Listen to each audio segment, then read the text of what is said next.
less analytical.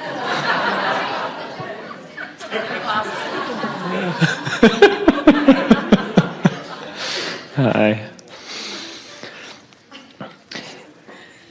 We've talked about food, now dinosaurs and evolution and the grid.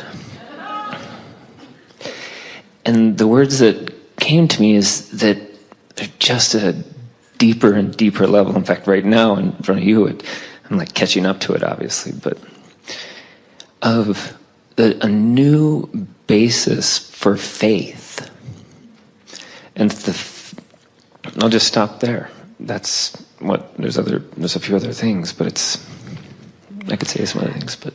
Well, we want to define faith as going general enough that you know your potential and your goodness. And that's enough. If you can get there, then everything else will fill in with the specifics. Faith in a religious sense, or even in the sense that most people talk about it, is believing in something not yet seen. But we're not asking you to do something that ridiculous. We're not asking you to believe in something not yet seen. We're just asking you to see with your emotions. Yeah, right. We're asking you to interpret at deeper levels, because faith is not belief in something unknown. Faith is knowing. Yeah. In other words, you got to know it before it can present itself to you in fuller fashion. The grid was so much like that. It was so easy. In fact, what occurred to me is that at some point when someone was talking, we so want to like play with the grid now so we can rendezvous with the people and the things. And it's like, I was sitting there picturing what it would feel like to less specifically just rendezvous with my inner being in the grid. And is that anything that you could... Well, it's the most primary, elementary, important thing that you could intend. And when you do, the feeling of faith will be there. In other words, faith is the byproduct of doing exactly that. Because when you rendezvous with the source within you, you know what the source within you knows. And the source knows it even before you play it out in manifested form.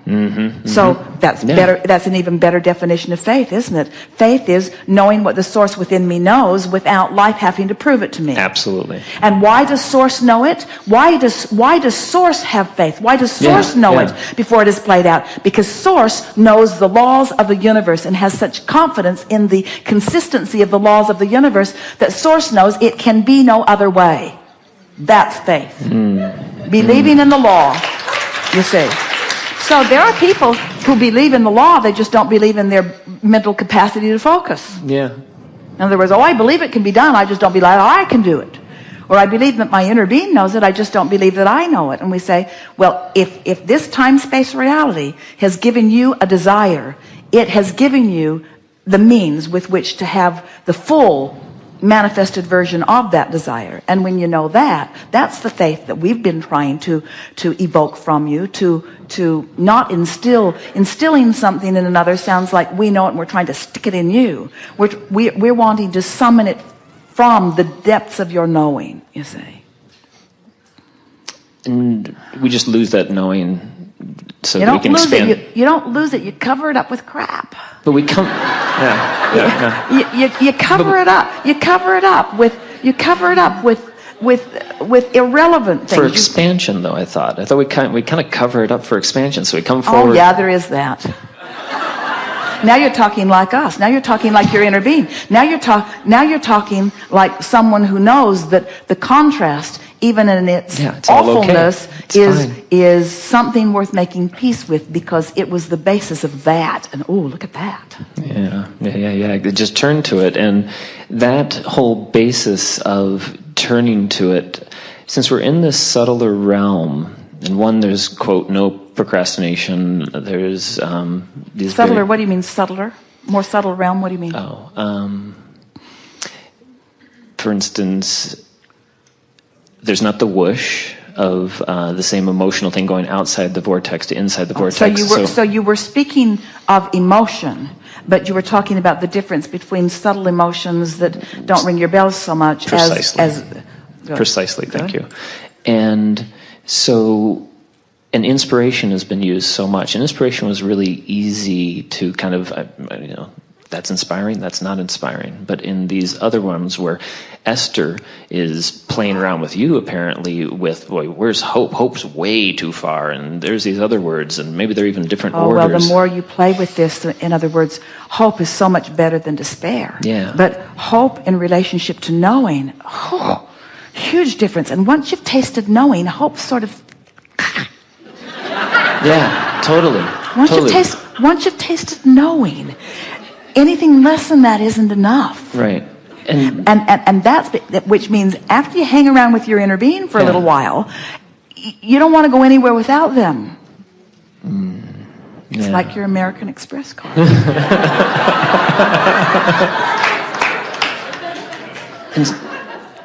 Now that was funny. Don't you think that was funny?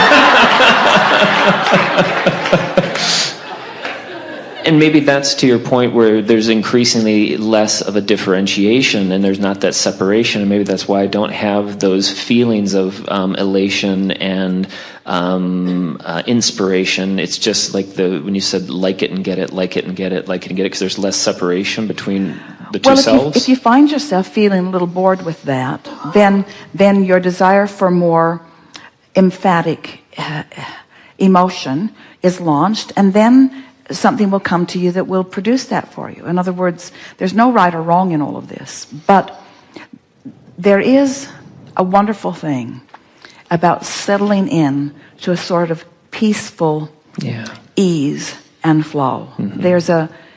Because you've put enough into your vortex, the delicious delights that you're looking for, look at it this way. So let's say that there's no real whoosh. You get what he's talking about, that he's done such a good job of keeping up with who he is that there's no drama, there's not so many highs and lows as he's enjoyed before. So let's say that's the state of creating that you're at. And so, but you're still putting things into your vortex, and there's a whole lot there still that you have not manifested, that you haven't even been thinking about, that you put there at previous times of contrast. And so there's so much potential there, as we say, enough to keep you busy for 20 or 30 lifetimes, really. And so there it all is, and you're just in this good feeling place. And as we were talking about this grid, so this grid is in place, and everything's lined up, and now, because you're consistently in this place of feeling worthy and feeling capable and feeling ease and feeling flow and feeling confident and feeling competent, then something or a lot of things that match that converge. And you have this powerful moment that's just exciting. So it's the evolution of or expansion of that creation that then gives you your wow.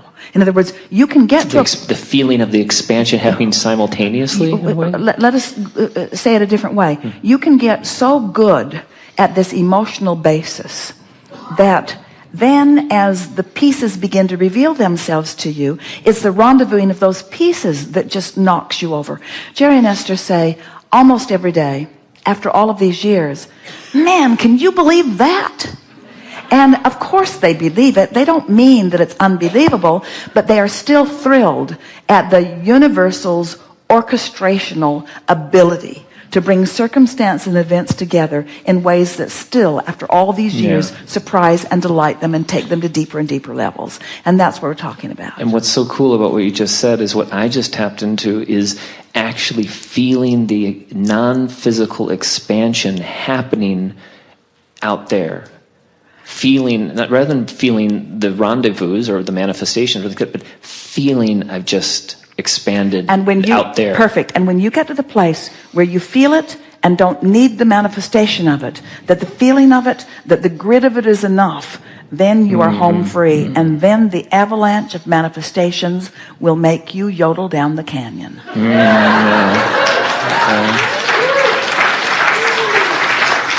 And those who are watching you will not think you are experiencing calm. They'll think you're a maniac with so much wonderful stuff avalanching in around you. So the last bit, and one more piece to that. One more piece to that is that in all of this, you're a teacher to the core of your being. So not only do you get the thrill of watching it happen in your own life, but you get to watch it happen in the lives of those around you. And no matter how mundane your creation begins to feel to you, it's always going to ring your bells to watch them get it, and them get it, and them get it, and them get it, and them get it, and them get it. Yeah, and that's fantastic. I know there's a false premise maybe in this last little bit, but there's a part of me, and maybe it's just maybe a latent way of being, but the concept of leap of faith, it seems like because you said you wait for inspiration, but we're not playing with those same words in that same arena. We think leap of faith is a little bit like the Big Bang. They're little bangs and they're little leaps. Because if you try to leap too far, you don't make the jump.